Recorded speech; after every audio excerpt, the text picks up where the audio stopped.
অনেকেই মরিচ গাছ নিয়ে খুব ঝামেলায় পড়েন। ঝামেলাটা কী হলো? ফুল আসে কিন্তু ফুলগুলো ঝরে যায়, ঠিকমতো মরিচ হয় না, পাতাগুলো কুঁকড়ে যায়। দেখুন, মাশাল্লাহ, আমার এই মরিচ গাছটি দ্বিতীয়বারের মতো কত সুন্দর ফলন এসেছে। প্রথমবারেও খুব সুন্দর ফলন এসেছিল। প্রথমত এটার জাত ভালো নিতে হবে, মরিচ চারাটা সুস্থ সবল নিতে হবে, কেনার সময় এটা খেয়াল করতে হবে। আর একটা ব্যাপার হচ্ছে, আমি লাগিয়েছি এরকম পলিথিন গ্রো ব্যাগে। কোনো সমস্যা নেই যদি পটে ঠিকমতো খাবার থাকে।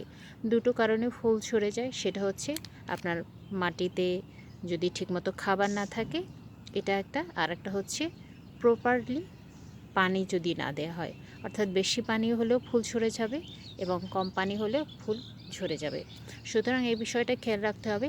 আর দ্বিতীয়বার ফলন পেতে চাইলে অবশ্যই গাছের গোড়ায় কিছুটা গোবর মাটি দিয়ে দিতে হবে। আমি কিন্তু কিছুটা গোবর মাটি দিয়ে দিয়েছি, যার কারণে আলহামদুলিল্লাহ বেশ ভালো ফলন এসেছে। আমি খুব একটা কীটনাশক ইউজ করি না। অনেকেই বলেন মাকড়নাশক, হতেই পারে, পোকামাকড়ে তো একটু খাবেই, কিন্তু গাছের স্ট্রেংথ যদি ভালো থাকে সেক্ষেত্রে মরিচের ফলনের কোনো ব্যাঘাত ঘটবে না। আর একটা ব্যাপার হচ্ছে, আপনি একটা গাছ থেকে আর একটা গাছের কিছুটা দূরত্বে রাখবেন, অর্থাৎ একটি গাছ আক্রমণ করলে পাশের গাছটি যেন ওটার জন্য আর বেশি আক্রমণ না হয়, সেই বিষয়গুলোকে খেয়াল রাখতে হবে। আর মরিচ গাছের গোড়া একটু শুকনো শুকনো টাইপেরই রাখতে হবে, কারণ ভেজা থাকলে শিকড় নষ্ট হয়ে যায়, গাছ দুর্বল হয়ে যায় এবং ফুলগুলো ঝরে যায়। এইটাই হচ্ছে মেইন টিপস, যে ব্যালেন্স করে পানি দিতে হবে। মরিচ গাছ কিন্তু খুব একটা পানি সহ্য করতে পারে না, বাট এতটা রোদ্দুরে এখন প্রচণ্ড গরম, সুতরাং সেই বিষয়টাও খেয়াল রাখতে হবে। দুবেলা পানি দিতে হবে, কিন্তু পানিটা ব্যালেন্স করে দিতে হবে। এখন বলা যাবে না যে এতটুকুনো পানি দিতে হবে, কারণ পট অনুযায়ী পানিটা দিতে হবে এতটুকুনি।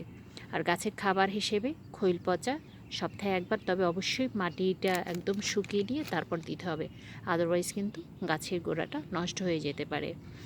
আর অনেকেই গাছের গোড়া একদম ভেতরে দিয়ে থাকেন, সেটা না, বাট শিকড় উপরে থাকবে, কিছুটা মাটির লেভেলে শিকড় থাকবে, তাহলে গাছ দীর্ঘদিন ভালো থাকবে। এটাও একটা অন্যরকম টিপস।